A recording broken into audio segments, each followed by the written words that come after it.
Hi, this is Ian from EssentialTennis.com. Welcome to this video lesson in which we're going to be talking about serve and volley strategies for singles. I'm going to do a separate doubles video as well, so don't miss that one if you're a doubles player. I really recommend serve and volley at the club level, both for singles and doubles, especially for doubles. If you want to be a high-level player, then that's absolutely necessary. In singles, it can still be a great tactic to use. And I want to thank Rashid for writing in via email to suggest this topic.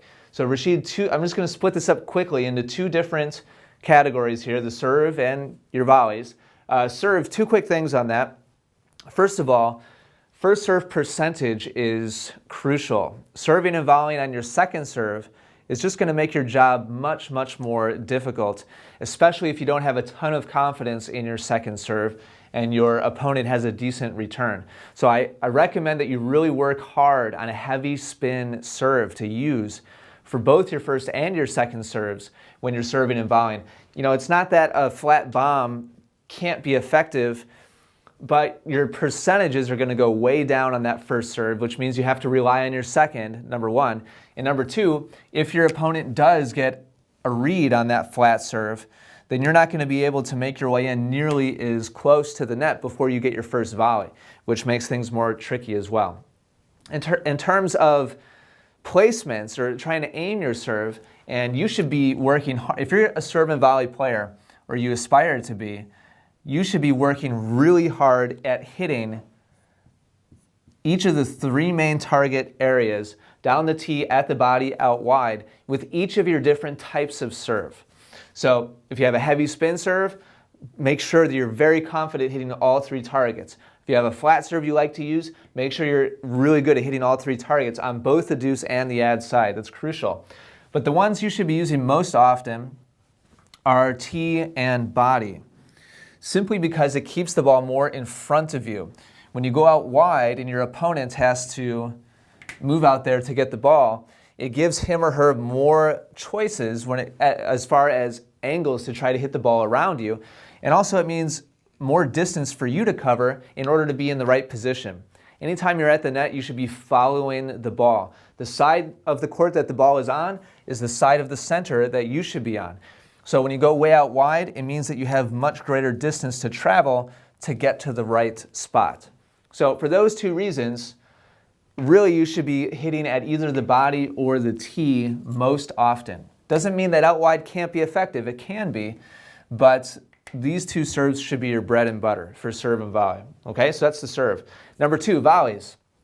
I'm going to give you a really simple guideline to follow here, Rashid.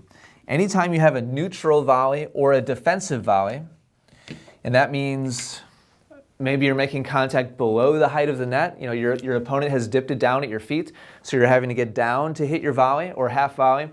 Or maybe they hit a good passing shot and you're getting stretched out and you're having a hard time just getting a racket on the ball.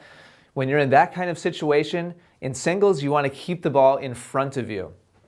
So let's say that's maybe the ball is low here, you got stretched out wide. Rather than go cross court, which means you have a lot of distance to travel to cover the next passing shot possibility, keep the ball in front of you on a neutral or a defensive volley. That's going to make it easiest for you to stay in good position naturally, or certainly more easily, and be in a good spot to cover the next shot from your opponent. On the other hand, when you get an easy volley, when you have an offensive opportunity, you're close to the net, you're making contact above the height of the net, that's your opportunity to try to put the ball away. And you can use angles there, you can aim shorter in the court and try to hit the ball so that it lands in and then goes off the court. Basically, that's your chance to try to finish the point. So neutral or defensive volleys, keep it in front of you and deep. Offensive volleys, then you can start to try to angle the ball away and finish the point. Just general guidelines. You know, the rules are meant to be broken, of course, especially when it comes to strategy. But in general, if you follow those guidelines, you're going to be successful the majority of the time. So Rashid, thank you so much for the great topic. I appreciate it. If you're watching on YouTube right now and you enjoyed this lesson, do me a favor and click like.